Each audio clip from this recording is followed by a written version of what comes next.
A small child needs its parents. A tiny child needs them even more. And if a parent's love and closeness aren't paramount in a child's well-being, then what is?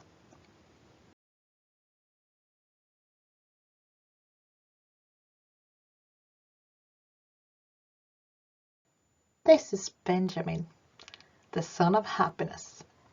He is now 3.5 years old and has taken us on life's journey right from the start. In short, he is a person who has received a lot of love and closeness since the first second he was born. We are so grateful for the opportunity to take care of our son from the very beginning. Panic, fear, and trust are the 3 words that summarize our delivery experience. Thursday, August 15th. The panic is a fact. The water broke and Benjamin is on his way. The shock and the panic arose when we understood that someone may take our child away from us.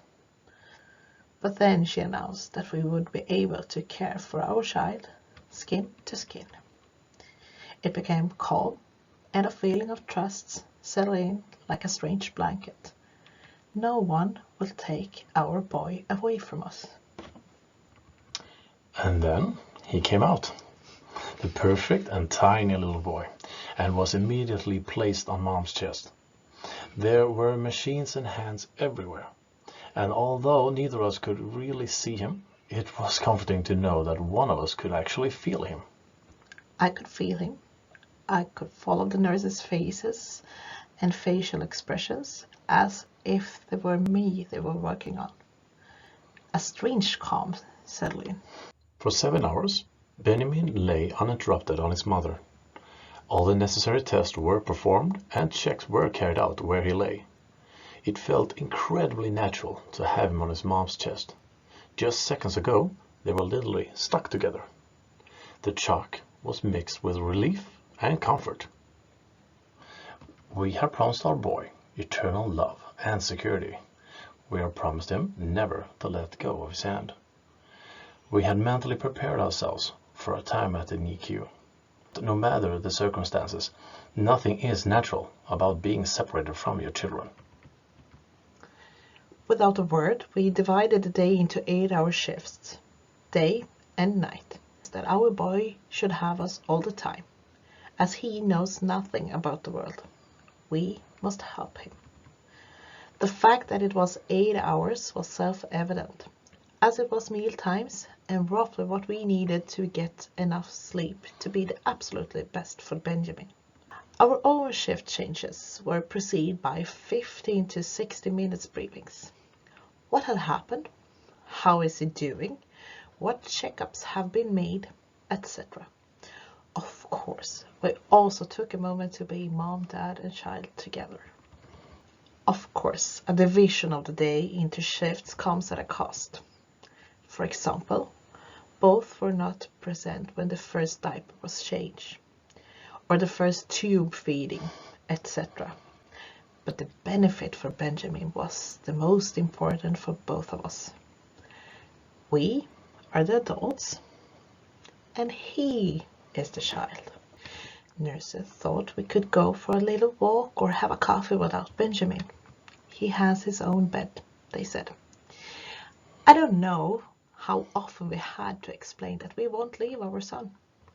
That we, 7 months earlier, signed up for a mission where we wouldn't have to drink coffee alone, or go for a lousy walk during crappy weather without company for many years. It takes strength to stand up for yourself in an otherwise uncomfortable situation.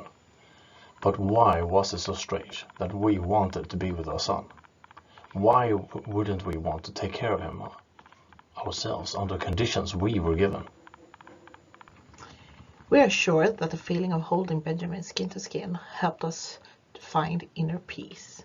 Zero separation facilitated the healing of our wounds, open wounds that we had carried with us into this pregnancy, but also all the wounds that had arisen during the pregnancy with Benjamin, not daring to really be happy either, because life is so fragile. Being someone's most important person for real and from the first second is comforting. Not having to leave him had a greater effect than we dared to believe.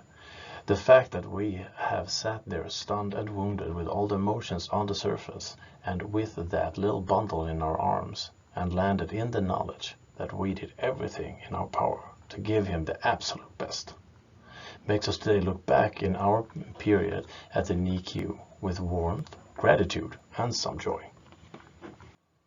We see that skin-to-skin contact and zero separation gave us an intensive course in parenting. We needed to let go of everything else to be present. Besides the feeling of control, skin-to-skin contact gave us a sense of security, one of the most important cornerstones in our relationship. We were there for each other and become a close-knit team. Mom, Dad, and Benjamin. The feeling of having failed the pregnancy is overshadowed by the feeling of being able to care for your child. The fear bubbled in our bodies when he wasn't close to us. So, to ensure we could carry him close when we got home, we ordered a two-top, like the one we borrowed at the hospital, and one of the softest baby carriers online. We experienced a difference in Benjamin's behavior when he was close to us compared to when he was lying alone. Only the stars know what life would be like if we did not end up right there and then, in this country, at this hospital, and in the skin-to-skin study. When we still, 3.5 years after Benjamin's birth, can see that we had a journey in newborn care that is not offered to everyone, makes us sad. The fact that someone somewhere will have to be cared for according to routine care and will have to be separated from the little one when we know that other possibilities exist is horrible. Being able to care for your child skin to skin when there is a medical possibility feels like such an obvious thing.